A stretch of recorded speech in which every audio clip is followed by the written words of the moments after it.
Hi, I'm Adam Taylor. You might have seen recently that I've been talking a lot online about this little thing, which is our Spartan 7 tile. You might have noticed the Hackster project that we created about it, and we're going to talk about that in a little while. But what I wanted to talk about today is how we went away from turning it into from a Hackster project into something that I could just hold you and show my hand. And to do that, I have my good friend who's been quite instrumental in this, Thomas Chester. And we're going to have a little bit of a chat through and talk about what we've done, why we've done it, and how we've done it. But first, you're probably quite familiar with me, but maybe not so with Thomas. So, Thomas, can you just give us a brief introduction to yourself? Hi, everybody. My name is Thomas Chester. I'm a professional engineer out of Ontario, Canada. I'm also an executive board member of the PCA, the Printed Circuit Engineering Association, where I'm in charge of the educational group. In addition to that, I go ahead and I do some contracting, consulting, freelance work, but I also go ahead and teach Ultium Designer training courses, and I'm also a certified printed circuit designer instructor, going ahead and running a course for PCA training. So that's about it. I'll put the link to the Hackster project down below. So if you've not read it, you can go, you can go away and see it. But the goal was basically to create a little board with a small Spartan FP7 series FPJ on it that we could solder onto a board or use as a standalone little board in its own right. It's quick to say we've had the boards back maybe about a month or so now, and it's quickly becoming one of my favorite little things that we've created in a long while. So the requirements where this came about is I actually saw somebody do something very similar with a Raspberry Pi RP2040, and I thought, that's a great idea. The little stamp, it's a great idea. Doesn't And quite. I was gonna say, and that's why we changed around it, right? Because originally you kind of saw it as like a Raspberry Pi stamp design, but it was kind of larger than that. I did. Well, we couldn't get it down to be a stamp size, could we? By the time No, we'd put in the few sort of things that we needed and the supporting peripherals, it ended up being a little larger. So we changed the name to the tile, I think, in the end. yeah. The thought being, of course, stamp you can obviously put on an envelope. This is slightly larger than that, so probably not going to work that way. Yeah, so if I remember correctly, it's 59 millimeters by 59 millimeters. I nearly said centimeters, then that would have been huge. We'd have had to call that the board then. Um, and we set out. Actually, I set out because one of the reasons I set out to design this was I actually, in the pandemic when the component shortages were quite short, I actually bought quite a few Spartan 7 XC7S6s, so the fairly small ones. And I was considering what to do with them. We've got the Leonidas development board, but that actually uses a slightly different footprint because obviously that's how it ended up. And we got this. Now the footprint on these supports out to the 25, so it gives you 25. So it ranges from 6,000 logic cells to 25,000 logic cells. And we've had two for prototyping. We had two variants made. We had the 6 made, so as I could get rid of the FPGAs that I got, and the 25 made, which was quite interesting as well. Yeah, and you'd kind of mentioned, you were kind of sitting on a few of these parts, but you weren't sure if the capabilities might need the design to be somewhat larger. And so part of that design process, I know you and I went backwards and forwards. You also looked at, I believe it was the S15 was another kind of part in there. It was, Um, yeah, that's right. That would fit as well. and so we decided we try and set the design up in a kind of more standardized configuration so that ideally between different BOM variants, you could go ahead and you could pop in the appropriate part as you needed to change or kind of vary it up if you did want to kind of change those different sizes. Yeah, I think actually, to be fair, and I know we did the bomb variants, I think I quite like the 25. I think that just sort of fits quite nicely. I think the 6 is probably a little too small, maybe. I don't know. We'll see what the community thinks when I try and sell them. But we've done that. Now, one of the other things as well was it's quite unusual in that it's actually square. And that comes with some quite interesting issues along there. And we got a little bit of feedback on that as we were writing the Hackster project and starting the design. Yeah, somebody was kind of mentioning that, obviously with the square design, while that makes it a little bit easier in terms of making your footprint nice and symmetrical, there's now potentially 3 wrong ways to go ahead and install this into your design. So it is something that we kind of had some feedback on as a result. And that requirement to go ahead and keep it that square form factor, which I think originally, once again, came from the stamp The design. stamp, it came from the stamp idea, yeah.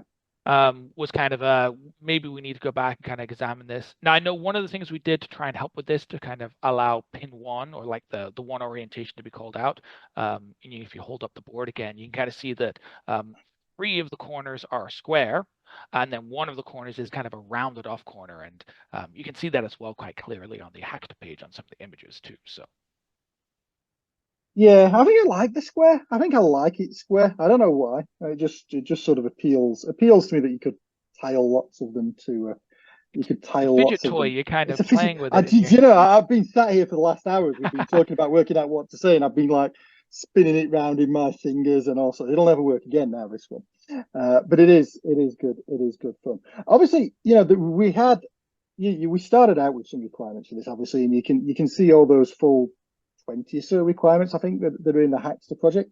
Now, the Hackster project was a complete design. So we started out with those requirements. We did the design, the power analysis, interface stuff, schematics. Obviously, when it comes to reality and putting it on and converting it into a board, those requirements evolved a little bit, not too much, but they did evolve a little bit as well. And one of the areas that did evolve quite a bit, and you were quite instrumental in this, Thomas, was the I/O side of it as well. Because originally I kind of planned for just 20 I/O on each side of the square, and then that's evolved as we've sort of turned it into a production item. Yeah, the kind of the idea of breaking out all the pins and trying to maximize the utilization coming out of the FPGA. And we'll kind of see a little bit later one of the main reasons we changed it. And as a hint, it's because of ground. But we went ahead and we went and changed this because we were kind of concerned and wanted to make sure that we had enough ground pins in the design. And then as a part of those kind of connections, with the fact that some of the pins needed special features or functions, like bring in your JTAG lines, bring in the USB you wanted for that USB worked. That kind of changed the total number of I/O pins you could put per side. So, and this is kind of one of those, as you were mentioning, you start out with requirements, but over time, as we kind of get into the reality of the design, they evolve, or they change, or the new ones kind of crop up, or other ones kind of get removed or dropped. So, kind of one of those changing development happens. Yeah, you get some nice advantages as well. I mean, when I wrote the original request, my plan was, it's going to work off just 5 volts. It'll take a 5-volt input, and we'll sub-regulate everything else on there. But then, obviously, once you start doing the component selection, we found a really nice little free output rail, which is free output switching converter, which is pretty much all you need to power this FPGA. The core voltage, the auxiliary voltage, and one of the I/O voltages. And that had got a really nice range from like 4.5 to 18 volts. So it gives it a nice, really wide range in input that we can put in it. But it does come with a couple of other constraints, because we also put on as well as having the JTAG pins that come into the board, such that you could program it from the JTAG header on the I/O. We also put an FTDI chip on there that acts as a JTAG to FTDI. We didn't. No point. I guess we didn't put we didn't actually put the connector on there, so we'll talk about that in a minute. But that brings us about then to the power architecture of it, when we've got that FTDI chip on there as well. Yeah, I mean, we're trying to kind of shift into some of the capabilities of the device, but the power, of course, is one of the big things that kind of enables everything else behind it. But yes, that 3-rail power converter allowed for that kind of wider voltage range. We still hit your requirement of like that 5-volt input, but now we can expand it above and beyond that. Now, one of the things we did look at, and we were trying to make sure anybody who goes ahead and takes this and decides they want to implement it inside of their design has some capabilities and some options. That FTDI chip can be powered either by an external USB voltage. But what we also went ahead and did is we also added into the design a hard connection that can be set using a couple of resistors, so that the supply voltage that comes in could also then go ahead and look at powering that FTDI part. Now, one of kind of the dangerous areas here, of course, is the power rail, like the switching regulator, has a much wider voltage range that it can hit, and the FTDI part is kind of way back in that range. So if you are kind of looking at doing that, you just need to be careful because it's 5 volts only.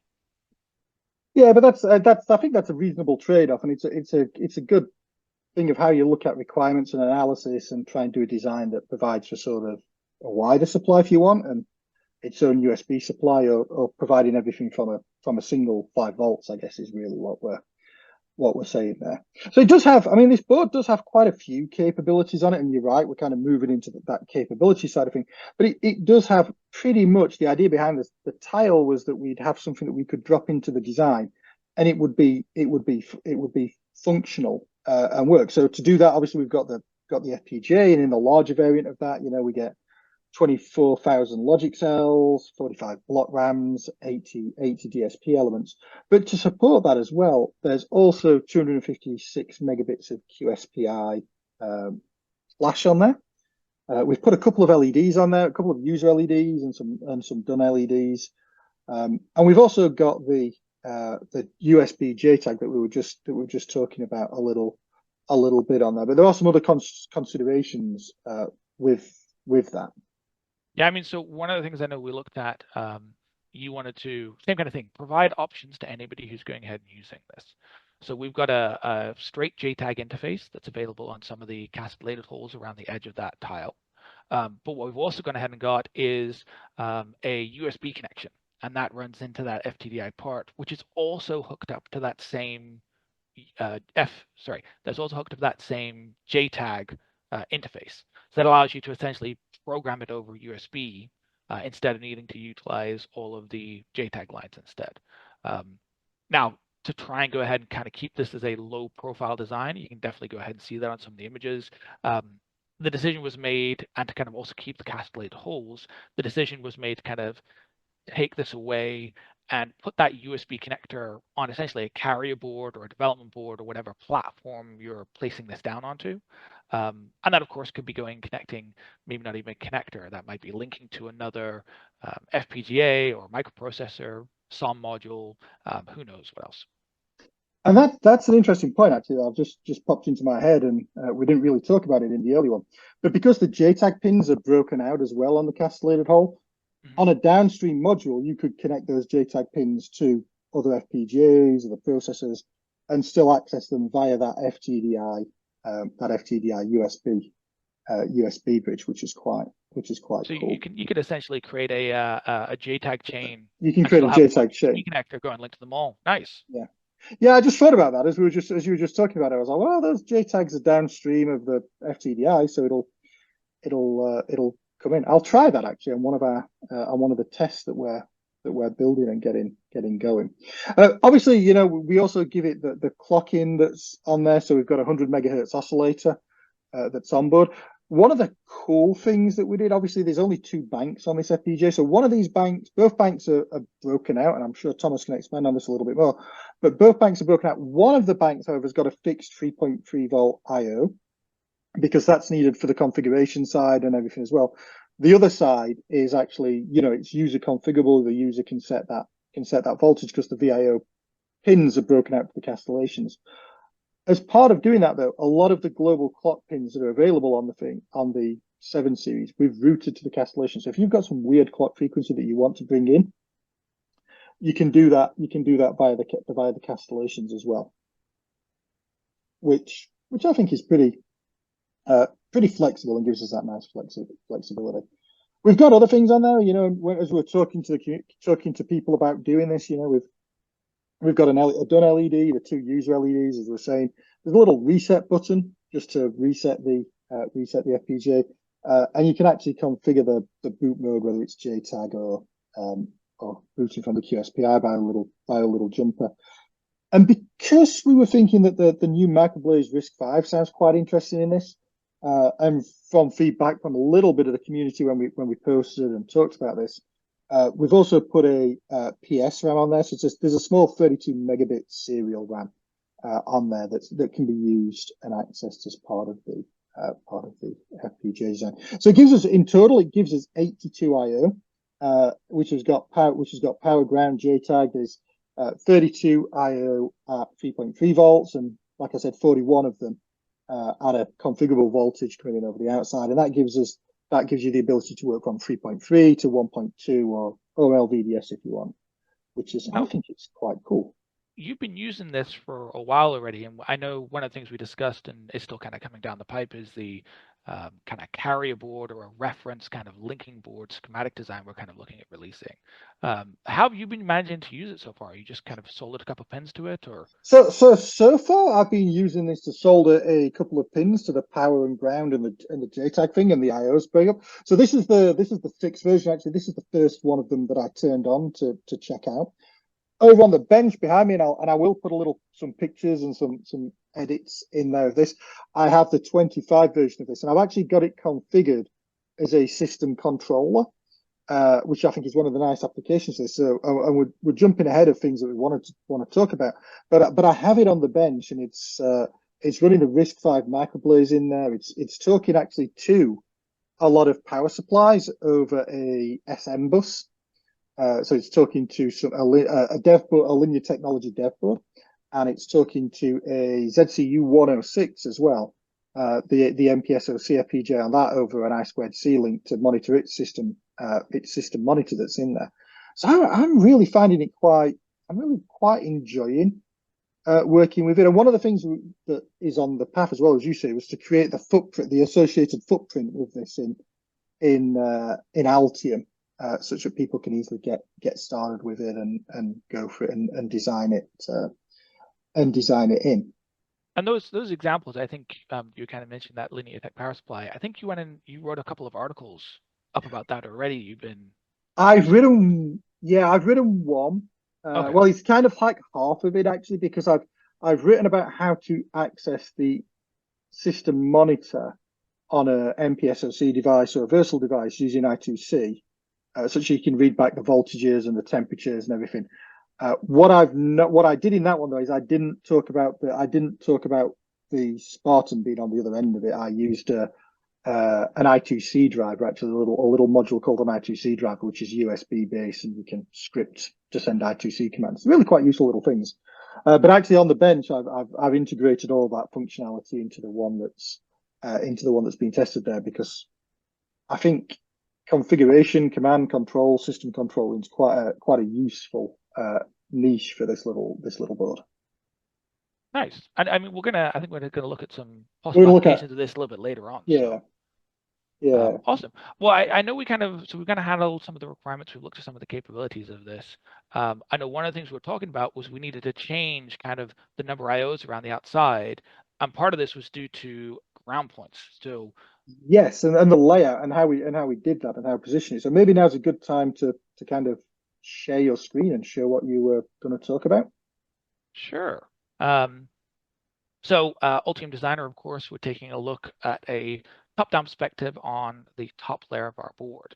And I wanted to start by going ahead and actually having us take a look at the actual FPGA, something, of course, you're very, very familiar with, going ahead and doing a lot of the work that you kind of do. And one of the things I know we were discussing, and one of the reasons why we kind of made some of the changes for the connections around the outside of the device was due to the ground points. And this is because, and as you kind of know, a good BGA package needs to go ahead and have the power on the ground distributed over the package. A lot, of course, of a lot of the AMD documentation goes ahead and kind of shows some really nice breakouts of this. Now, obviously, at the moment when we look at this design, this isn't really showing us anything, and it's actually deliberately by design. I've kind of backed this out. We don't really have any details on any of the different voltage rails. We don't have any of the details on any of the ground signals. But that's because what I'm going to do here is I'm going to enable, as a part of the screen share, what's called net color highlighting. So I've gone through the process and I've added in the different nets to be different colors. So all of our regular kind of IO nets, all of our regular connection nets, I've gone ahead and I've turned into a gray color.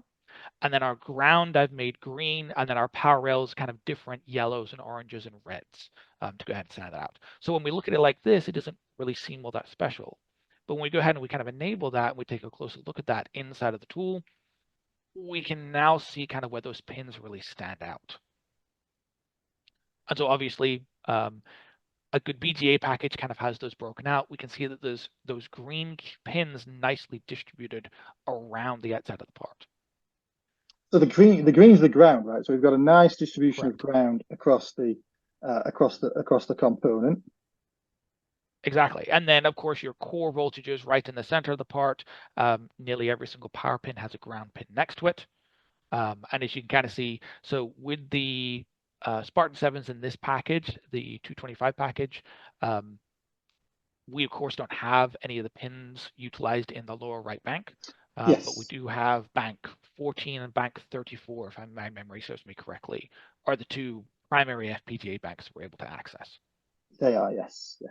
So, but yeah, so when we take a look at this, we can see how the package design has been done really, really well in terms of going ahead and making sure there's a nice clean return path. And return path here is one of the biggest things that we need to be very concerned about inside a PCB layout.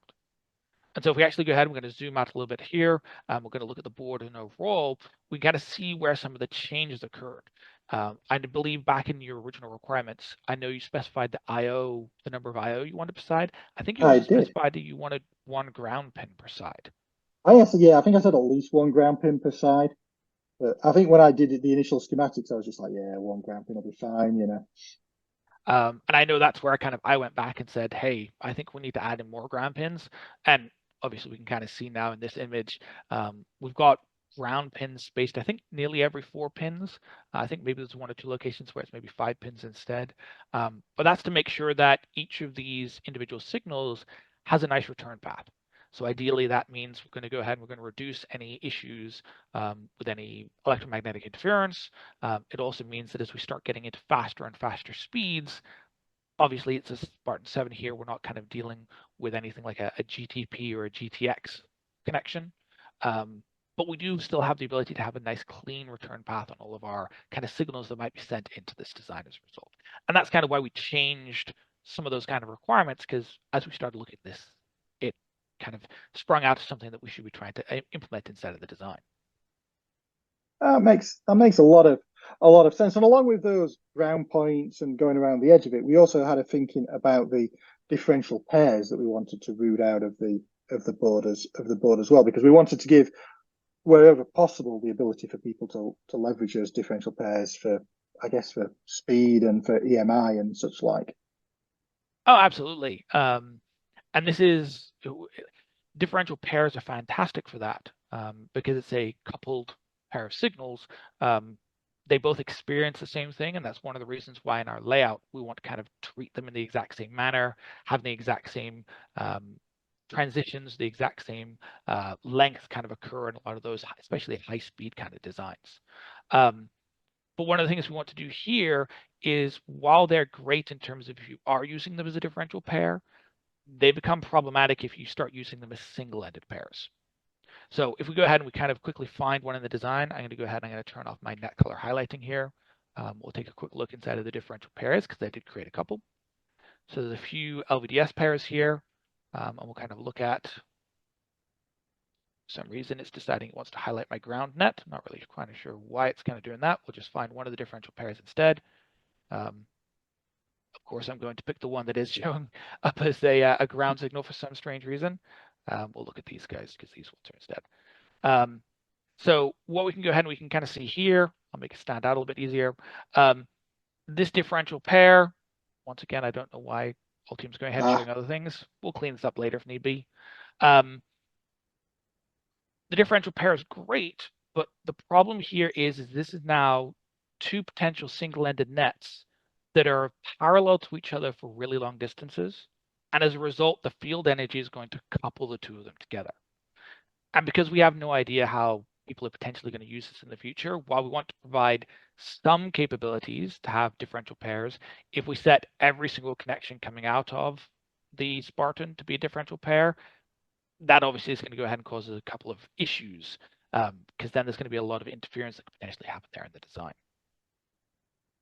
Oh, that makes a lot of sense. So we've got a number of differential pairs. I think actually I made enough that we got enough for us to implement a SpaceWire interface, which was one of the things that's interesting me at this point in time. So there's quite a lot of work put into this. So that, for a couple of hours, maybe a day or so, maybe a day and a half to write the Hackster project to do that initial design.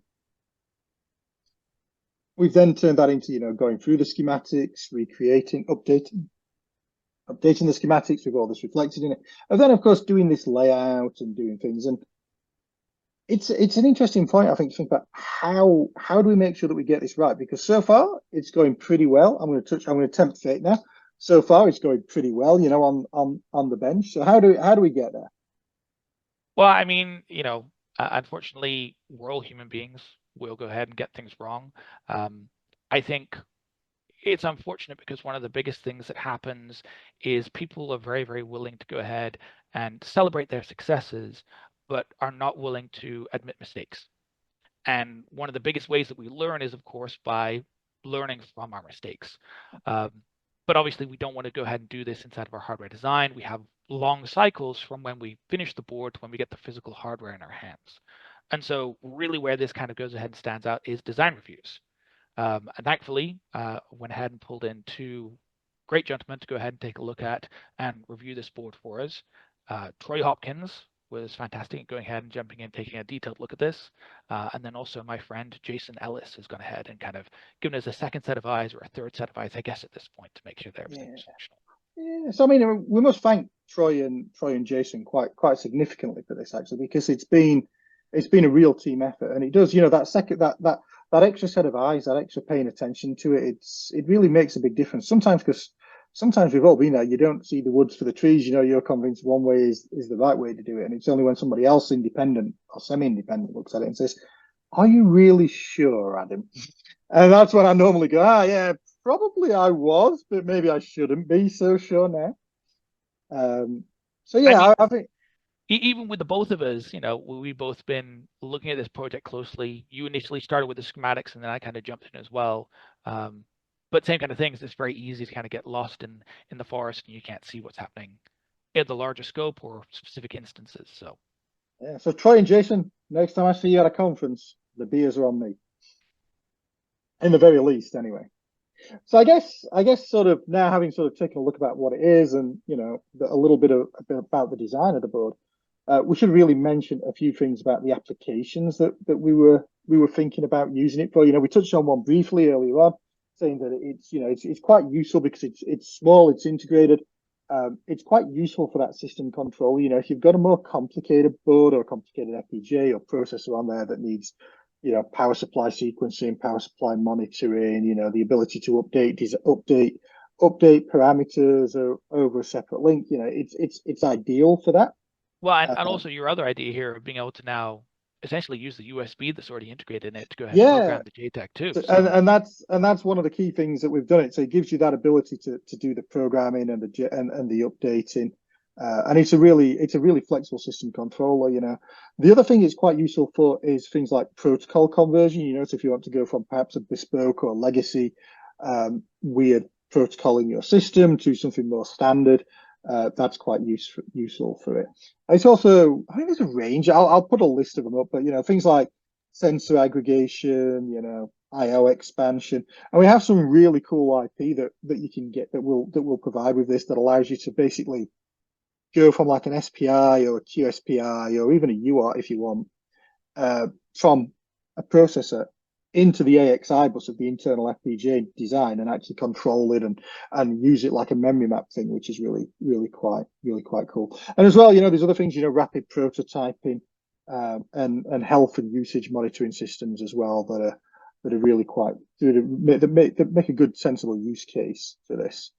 So I'm quite honestly, dude, I'm really stoked by this. I'm really enjoying it. Some of my other clients might be a bit upset that I'm spending more time than I should sat on the bench trying to create examples and demos with it. But I'm really loving that system controller demo that I've got up and running. I just need to finesse the software a little bit to turn it from FPGA engineer software to something that's a little bit more sensible. But yeah, I mean, thank you very much for all your hard work, time and effort on it as well. I really do appreciate it. And we've got some other boards coming up actually that we've been collaborating on. So we'll come back and talk about those as well when we get them on the bench also. yeah, I'm excited to, you kind of mentioned a few different applications here where this might end up, but I'm interested to see as well as more people kind of see and made aware of this. And I'm sure you probably already had a few requests from people as well, already giving you ideas and suggestions on where this might end up. But be interesting to see where these end up in the wild. Yeah, I'm quite hoping they end up quite everywhere, to be honest. Not least of which because I've spent a lot of money on it. Anyway, yes, thank you very much, everybody, for listening and watching. If you've got any questions, reach out to us and let us know. And yeah, thank you very much. Thank you for having me on. Yeah, you're welcome. Been good.